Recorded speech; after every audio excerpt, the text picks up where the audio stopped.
l'anthologie que j'ai publiée, le travail anthologique, ce n'est pas vraiment qu'une anthologie puisqu'il y a beaucoup de textes de ma part, à la fois dans les premières parties, à la fois en chaque introduction, à la fois en commentaire.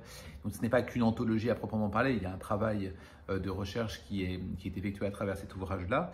Il est important pour moi d'avoir continué le travail que j'ai entrepris depuis plusieurs années, qui a été la publication d'un livre sur leçons de philosophie contemporaine, puis leçons de philosophie antique, disons philosophie antique, puis leçons philosophiques contemporaines, les deux publiés aux Belles Lettres. J'avais également publié d'autres ouvrages sur la méditation philosophique, l'apprentissage de soi. J'avais travaillé également un recueil d'articles rares, inédits de Pierre Hadot, que j'avais publié également aux Belles Lettres. Et puis Le choix d'exister, qui est encore un livre dans lequel j'avais essayé de chercher des exercices spirituels contemporains. Mais ma thèse, à proprement parler, travaille sur ce sujet.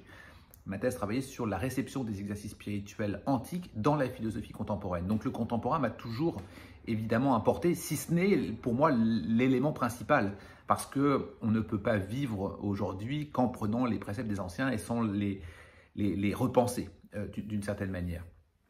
L'anthologie a été pour moi l'occasion de dire voilà la somme des exercices spirituels. Les exercices spirituels ne sont pas que stoïciens, épicuriens ou cyniques, ils sont aujourd'hui dans l'espace contemporain, qu'à peu près je nomme à peu près, que je dimensionne à peu près avec le 19e siècle et Emerson notamment, jusqu'à des personnalités comme Foucault, évidemment il y a du Sartre, évidemment il y a du Putnam ou Stanley Cavell, Richard Schusterman par exemple.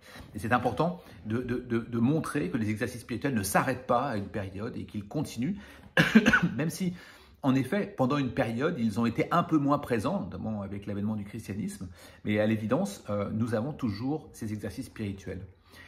Il s'avère que, et il est important pour moi de ne pas avoir essayé de mettre tout dans l'exercice spirituel, il y a des exercices spirituels qui doivent avoir une certaine rigueur, une certaine exigence pour être appelés exercices spirituels.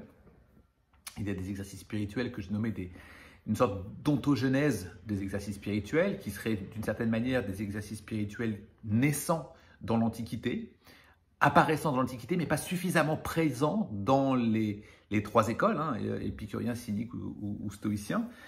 Et ils apparaissent comme accomplis ou parachevés d'une certaine manière dans l'espace contemporain. Je pense à l'art, notamment, que l'on voit avec John Dewey, par exemple, ainsi que d'autres pour qui l'art et l'esthétique de l'existence foucaldien, mais pas que foucaldien, l'art en tant que tel, l'art en tant que peinture, comme œuvre, comme sculpture, comme performance, va être capable de créer d'une certaine manière une transformation chez l'individu. Donc l'art peut rentrer dans cette dimension-là.